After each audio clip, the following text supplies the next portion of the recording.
berjumpa lagi bersama saya Safitri dan tentu saja ada Ibu Ellen Patricia, MA Counseling ACC dari Yayasan Busur Emas. Nah, kita sudah ada di tema atau subtema kita yang keempat, yaitu keluarga dan perkembangan efikasi diri anak. Nah, ini adalah rangkaian dari topik utama kita, yaitu serba-serbi perkembangan sosial emosional anak, ya. Nah, ini yang menarik adalah tema kita ini ada satu kata yang saya rasa agak kurang familiar nih Bu Ellen ya, yaitu kata efikasi. Nah, ini sebenarnya efikasi diri, apalagi efikasi diri anak yang dalam hal ini apa nih Bu Ellen? Ya, memang bagi kalangan yang belum terbiasa mendengar kata ini menjadi sesuatu yang sepertinya aneh gitu ya, karena baru pertama kali kenalan gitu. Dan ini penting untuk dikenal. Kenapa? Karena penelitian sudah membuktikan bahwa kemampuan seseorang untuk memiliki efikasi diri yang tinggi itu menentukan seberapa dia mampu untuk menghadapi tantangan hidup. Orang yang efikasi dirinya rendah biasanya kemampuan untuk menghadapi tantangannya rendah. Tapi kalau yang efikasinya tinggi, itu dia lebih mampu untuk menghadapi tantangan dan berhasil di kemudian hari. Jadi efikasi ini menjadi sesuatu yang penting untuk dikenal. Nah, kembali ke pertanyaan, jadi efikasi itu apa? Gitu ya. Apa itu? Jadi efikasi itu sebenarnya adalah suatu bagian dari konsep diri. Jadi konsep diri itu adalah sesuatu yang besar, sebenarnya payung besar gitu ya.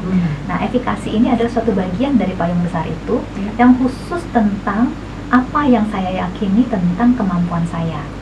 Berarti keyakinan kita tentang kemampuan diri kita sendiri. Betul, ya? Kemampuan untuk bisa mencapai tujuan tertentu, kemampuan untuk bisa mempersiapkan dan merencanakan serta melaksanakan suatu tindakan tertentu.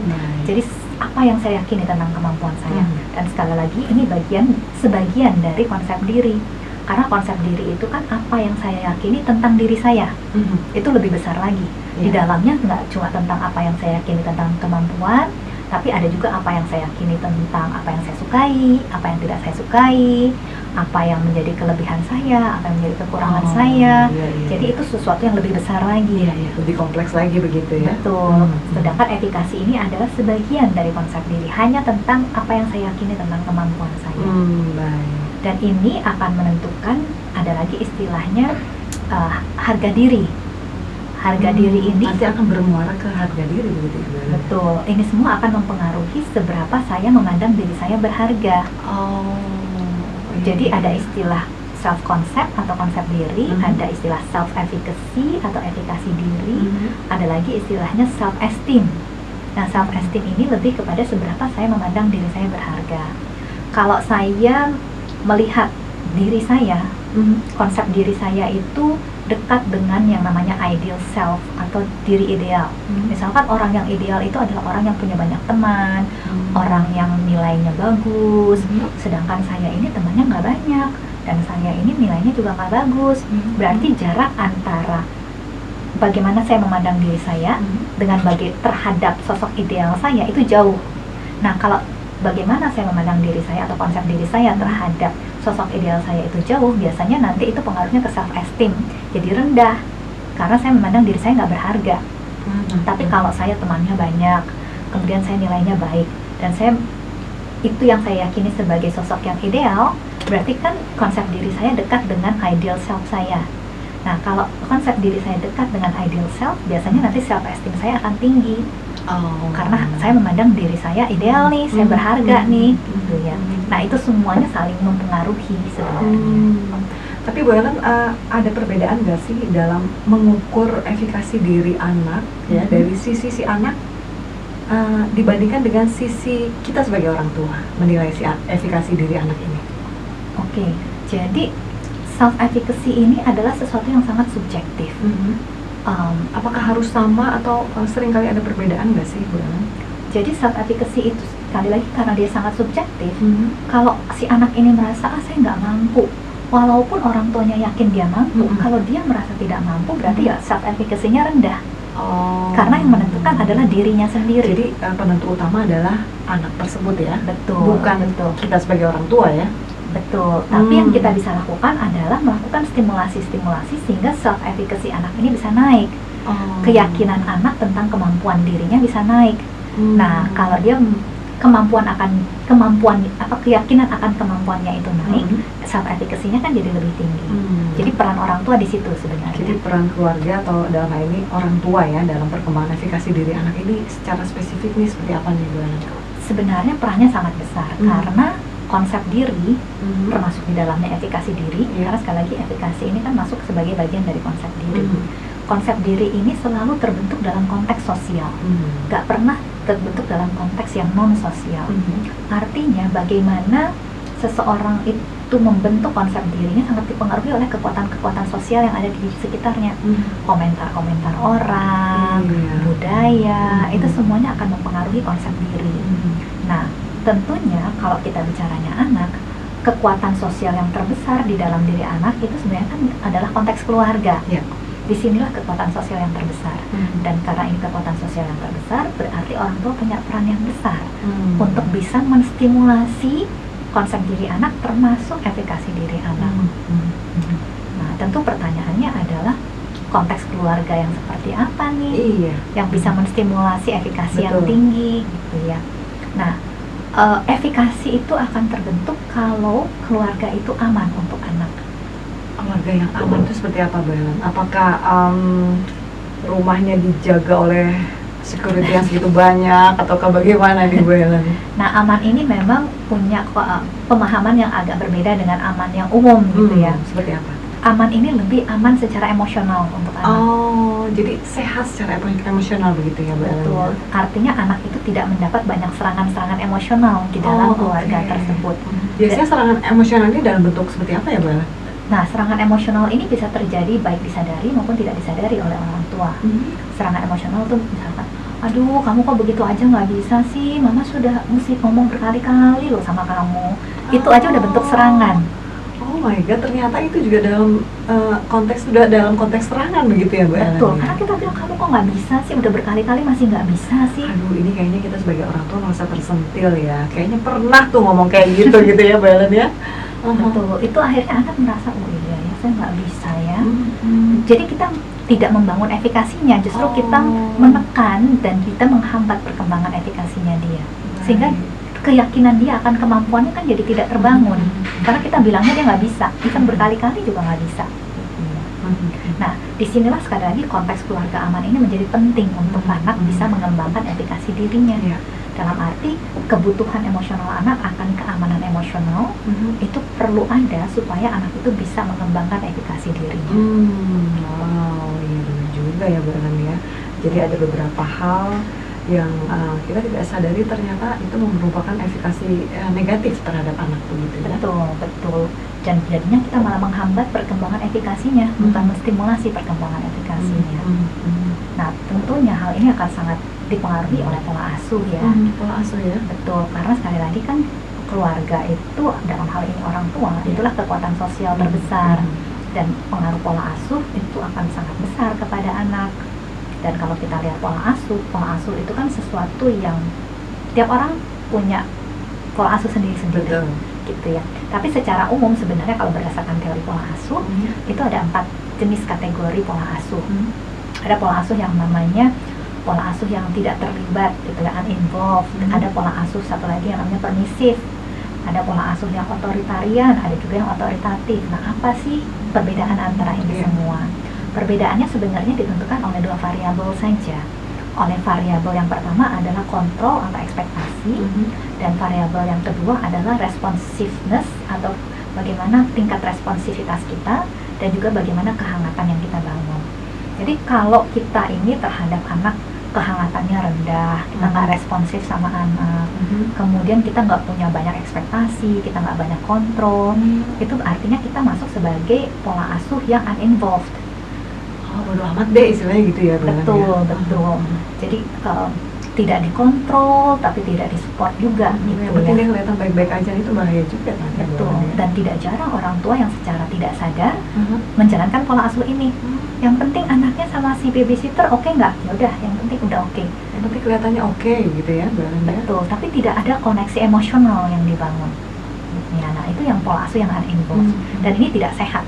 Ya, ini ternyata banyak di masyarakat kita sekarang ini ya, Bu Ellen ya. Terutama di kalangan masyarakat kota Masyarakat kota yang ya. bisa afford untuk bayar mbak atau babysitter. Wah, bahaya ternyata ya, Bu Ellen ya. Betul, betul. Karena itu sangat mendorong orang tua jadi tidak terlibat dengan kehidupan anaknya. Iya, Semuanya diserahkan Mhm. kepada orang yang memang dibayar untuk itu sih. Nah, kemudian pola asuh yang berikutnya adalah pola asuh yang namanya permisif. Permisif ini adalah ketika kita respon kita terhadap anak besar, kita sangat hangat terhadap anak, tapi kita kontrolnya rendah terhadap anak. Jadi apa-apa diiyain, udah kasihanlah anaknya. Jadi iya, apa-apa diizinkan, makanya disebutnya permisif gitu ya. Dan itu juga nggak sehat. Iya, iya, iya. Karena anak itu perlu batasan-batasan sehingga dia Oh, tahu baik. bahwa saya bisa berkembang dalam batasan. Karena ya namanya dunia kan memang selalu hidup dalam batasan. Jadi kalau anak itu di dalam pola asuh yang permisif, itu anak itu tidak berkembang efikasinya.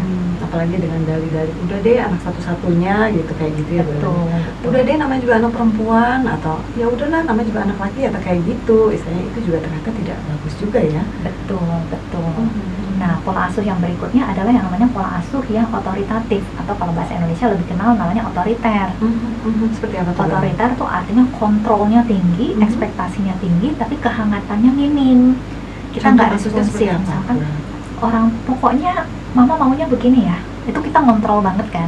Tapi kita nggak terlalu peduli sama dia mikir apa, dia ngerasa apa, Maunya apa? maunya gitu ya. apa. Kita kontrol tinggi tapi kehangatannya kurang terhadap anak, sehingga anak nggak merasa mama kayaknya peduli sama saya, anak nggak merasa mama menghargai pendapat saya gitu. Nah, ini juga tentunya nggak baik. Ini tidak menumbuhkan efikasi dalam diri anak.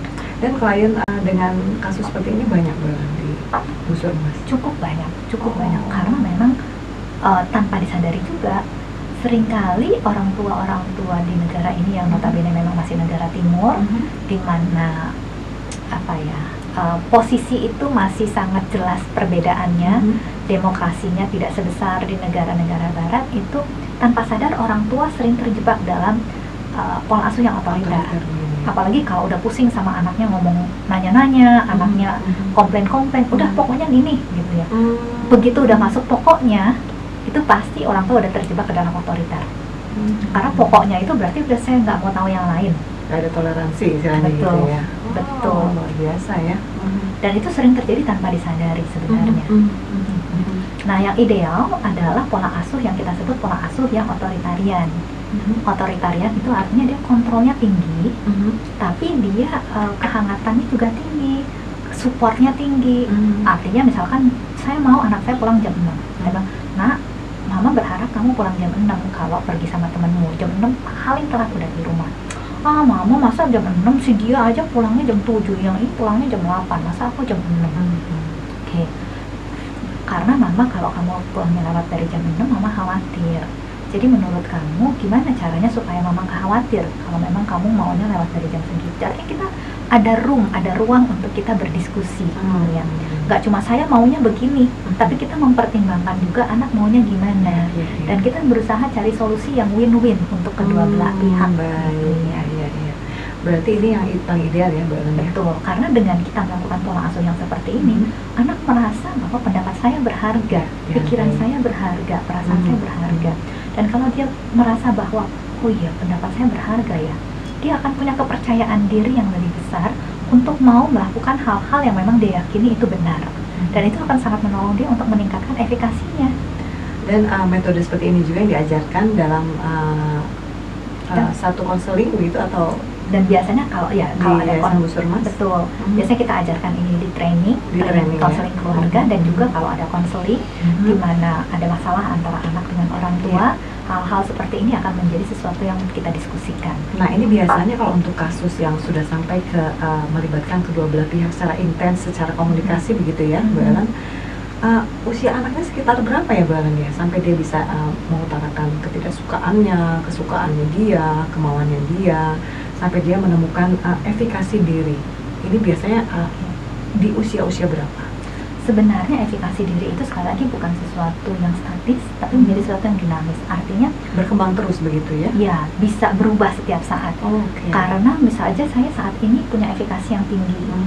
kemudian saya gagal di suatu bidang, dan itu pengaruhnya besar sekali sehingga akhirnya saya nggak mau mencoba lagi untuk bidang-bidang yang lain juga gitu ya. Jadi sekali lagi efikasi ini menjadi sesuatu yang dinamis, terus-menerus harus diasah gitu ya.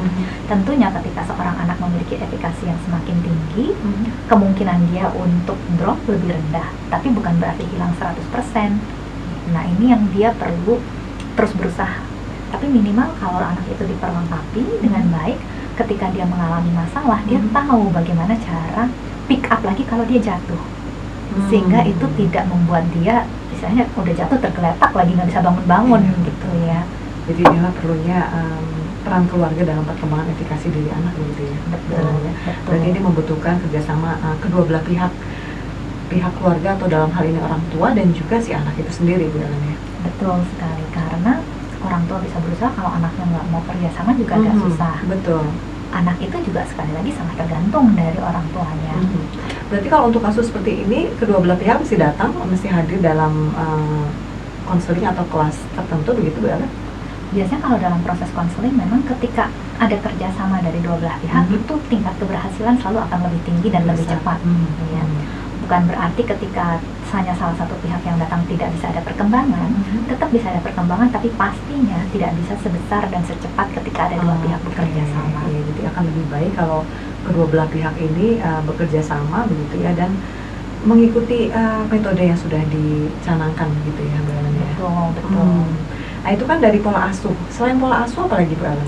Nah sebenarnya selain pola asuh, yang tidak juga kalah penting adalah bagaimana orang tua berkomunikasi dengan anak. Apapun pola asuhnya, komunikasi itu harus menjadi selalu komunikasi yang positif, komunikasi yang konstruktif, membangun, dimana kata-kata afirmasi, kata-kata pujian, kata-kata dorongan, semangat, itu harus menjadi sesuatu yang sering diucapkan, bukan cuma sekali-sekali gitu ya. Karena kalau itu tidak konsisten, biasanya dampaknya juga tidak akan terlalu terlihat. Ada orang tua yang kadang suka bilang, tapi apa anak saya ntar enggak jadi istilahnya makan puji gitu ya. Jadi kalau nggak dipuji nggak mau jalan gitu. Kalau nggak dipuji nggak mau gerak. Jadi ada ketakutan akan hal itu gitu ya? Ya, tidak jarang itu yang jadi sering pertanyaan. Dan saya selalu berusaha meyakinkan tidak mungkin anak itu kalau terpenuhi kebutuhan emosinya, itu dia akan menjadi ke arah sana. Justru dia akan ke arah sana kalau tidak terpenuhi emosinya. Jadi malah akan jadi haus pujian begitu ya? Betul. Jadi dia mencari-cari di tempat lain begitu ya Bu Ellen ya? Betul, tapi kalau dia sudah terpenuhi di dalam keluarga, justru itu akan mendorong dia untuk tidak lagi mencari-cari, karena dia sudah cukup, dia sudah kenyang di dalam keluarga.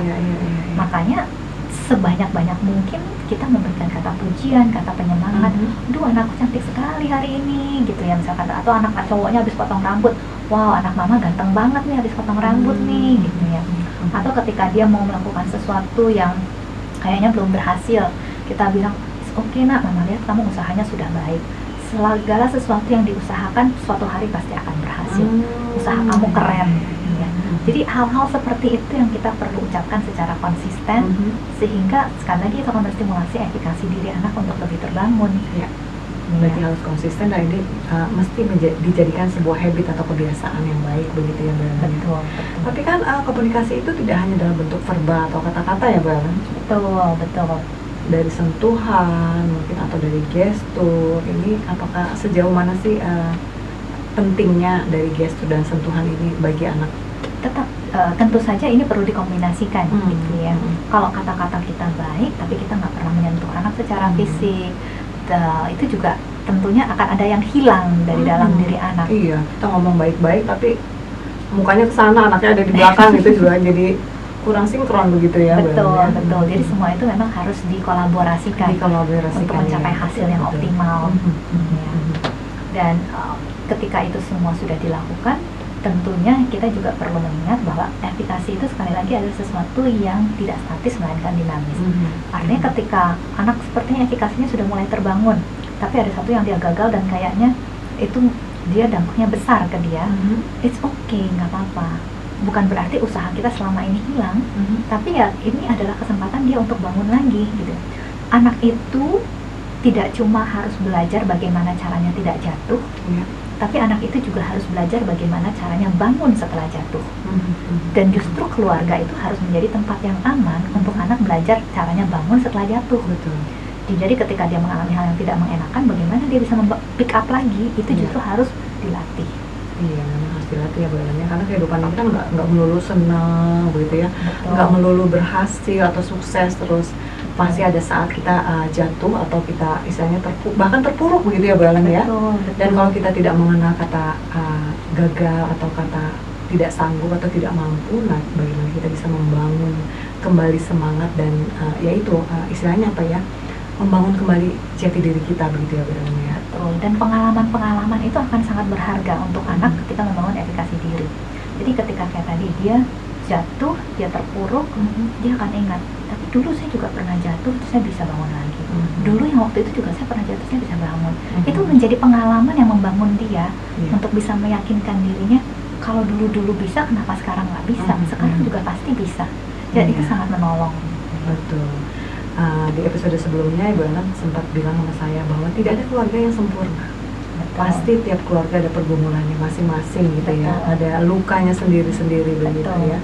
Dan memang ini juga harus kita ungkapkan juga pada anak kita begitu ya, bahwa ya keluarga itu memang ada kekurangannya, ada kelebihannya. Jadi kita semua yang harus mengelola itu bagaimana bisa menghasilkan orang-orang yang terbaik di dalamnya, dalam hal ini anak-anak kita ya Bu Ellen ya. Betul. Dan it's okay untuk kadang-kadang kita menceritakan kegagalan kita kepada anak, tapi jangan berhenti di situ. Ceritakan juga bagaimana kita meresponi kegagalan itu, sehingga itu menolong anak untuk punya model bagaimana membangun efikasi diri yang baik ketika dia jatuh atau menghadapi tantangan. Ya, jadi dalam peran keluarga dalam perkembangan efikasi diri anak ini dibutuhkan konsistensi begitu ya, komitmen, dan juga harus ada kerjasama yang baik ya Bu Ellen ya. Betul sekali. Kalau misalnya anaknya menolak untuk istilahnya orang tuanya merasa dia bermasalah dalam perkembangan efikasi dirinya, si orang tua tuh sangat ingin konseling lah istilahnya gitu, tapi anaknya menolak, bagaimana nih Bu Ellen? Tentu bisa dibantu. Bisa dibantu ya? Bisa, karena orang tua kan bisa berubah. Ketika orang tua berubah, pasti akan ada efeknya ke anak. Jadi makanya saya bilang, walaupun tentu kecepatan untuk mencapai hasil yang diinginkan tentu tidak secepat ketika dua-duanya bekerja sama. Tapi keluarga itu kan satu sistem.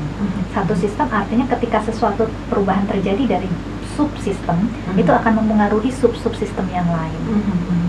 Oh, jadi jangan khawatir kalau Anda merasa anak saya kayaknya butuh konseling atau butuh ketemu dengan tim Yayasan Busur Emas, tapi anaknya tidak merespon atau bahkan menolak begitu. Ini semua bisa dibicarakan ya Bu Ellen ya. Betul. Mungkin ada baiknya ketemu dulu dengan si orang tua tersebut. Betul. Itu membicarakan permasalahannya begitu ya, nanti pasti akan ada jalan keluar ya Bu Ellen ya. Betul sekali. Dan itu sebenarnya keyakinan itu adalah bagian yang kita perlu bangun, bahwa selalu pasti ada jalan keluar. Dengan kita punya keyakinan itu efikasi diri kita juga akan terbangun. Oke, jadi jangan putus asa nih pemirsa. Apalagi bagi Anda yang mungkin yang punya permasalahan seputar apapun ya, tidak hanya permasalahan dalam membentuk emosional dan kecerdasan anak begitu ya Bu Ellen ya, tapi juga permasalahan-permasalahan yang lain. Contohnya apa saja sih Bu Ellen permasalahan yang bisa dibantu dipulihkan begitu di Yayasan Busur Emas? Banyak sekali. Kita ada masalah yang terkait masalah keluarga, keluarga dalam arti pasangan ataupun orang tua dan anak. Ada masalah mengenai KDRT, ada masalah mengenai homoseksual, ada masalah mengenai depresi, ada masalah mengenai kesakitan ataupun juga masalah kecacatan. Jadi variasinya banyak sekali, dan itu pun kita adakan training-training juga untuk masing-masing topik tersebut yang merupakan bagian dari training konseling 1 tahun kami. Oke, jadi selain kita menjadi klien dari Yayasan Busur Emas, ternyata kita juga bisa menjadi bagian. Betul. Dari kita belajar untuk bagaimana caranya mengatasi hal-hal yang demikian. Oh gitu. Kalau begitu, saya kalau misalnya berniat ingin menjadi seperti Bu Ellen juga bisa katanya di Yayasan Busur Emas. Sangat mungkin. Oh oke. Jadi bisa menjadi apapun yang kita mau, tentu saja dengan ilmunya gitu ya Bu Ellen ya. Betul. Jadi kita menyediakan berbagai macam program yang bisa menolong orang untuk memperlengkapi dirinya sesuai dengan kebutuhannya masing-masing. Oh, keren banget ya pemirsa. Luar biasa deh. Pokoknya Anda kalau ketemu dengan Bu Ellen beserta dengan tim dari Yayasan Busur Emas, kayaknya semua permasalahan jadi gampang ya Bu ya. Amin. Ibu Ellen terima kasih banyak loh karena sudah begitu banyak orang yang terbantu dari permasalahannya ya Bu ya. Seperti yang tadi Ibu Ellen sebutkan kan dari permasalahan keluarga begitu dalam hal ini pasangan ya. Kemudian ternyata ada KDRT juga ya Bu Ellen ya. Dan tentunya ini juga membutuhkan keberanian ya untuk menyampaikan ke yayasan Busur Emas begitu ya Bu Ellen ya, karena tidak semua berani speak up gitu kan. Betul, betul. Kemudian juga bagaimana kita ingin membentuk anak yang istilahnya sesuai dengan keinginannya dia, begitu ya, dengan harapan semuanya begitu. Dan ini yang menarik adalah dalam episode kali ini kita membicarakan tentang serba-serbi perkembangan sosial emosional anak, karena ini sosial dan emosional anak ini sangat erat kaitannya Bu Ellen ya. Betul. Mungkin ada lagi yang ingin disampaikan sebagai benang merah nih Bu Ellen. Ya, jadi kalau anak itu berkembang secara emosional, pasti hubungan sosialnya dia akan lebih baik. Dan juga kalau ketika dia banyak terasah secara sosial, itu akan menolong dia mengasah emosionalnya juga. Betul. Ya, jadi memang dua-duanya ini saling timbal balik. Dan kita flashback lagi 4 episode terakhir ini Bu Ellen yang dibutuhkan selain dari tadi komunikasi, kemudian juga ada storytelling begitu ya, mendongeng ya. Betul. Jadi ada di awal kita bicara tentang bagaimana menstimulasi kecerdasan emosional anak dengan menggunakan mood meter. Ya, kemudian kita juga bicara di sesi kedua tentang bagaimana menggunakan kegiatan bermain. Untuk membuat anak menjadi cerdas secara emosi. Dan kemudian di sesi 3 kita bicara tentang bagaimana menggunakan kegiatan bercerita untuk membuat anak cerdas secara emosi. Dan yang keempat ini kita membahas tentang efikasi diri sebagai jembatan untuk nanti masuk ke topik yang kelima dan keenam, tentang optimisme dalam diri anak dan juga mengatasi sikap pemalu dalam diri anak. Wah, ini penting banget nih Bu Ellen ya. Jadi nanti kita akan memasuki kuncinya mulai di episode ke-5 dan ke-6 untuk 2 topik tersebut ya. Wah, ini akan ada sosok baru nih yang akan hadir di program kita ya Bu Ellen ya. Betul. Pada penasaran semua, kita keep dulu ya Bu Ellen ya. Jadi untuk episode yang kelima ini kita akan mengangkat tema apa Bu Ellen? Jadi tentang yang kelima tentang optimisme, kemudian yang keenam adalah sikap pemalu dalam diri anak. Nah, jadi nantikan episode selanjutnya yaitu episode ke-5 dan ke-6. Tapi saya harus pamit dulu nih Bu Ellen ya. Tentunya sukses selalu untuk Yayasan Busur Emas. Dan kita nantikan kehadiran sosok berikutnya dalam episode ke-5 dan ke-6 ini, biar pemirsa penasaran. Kayaknya minggu depan baru ketahuan ya siapa yang akan jadi sosok tersebut ya Bu Ellen ya. Betul. Terima kasih untuk waktunya Bu Ellen dan salam untuk tim dari Yayasan Busur Emas. Sama-sama Bu Savitri, sampai bertemu lagi. Iya. Saya Savitri pamit dulu pemirsa, salam untuk keluarga tercinta Anda. Sampai jumpa.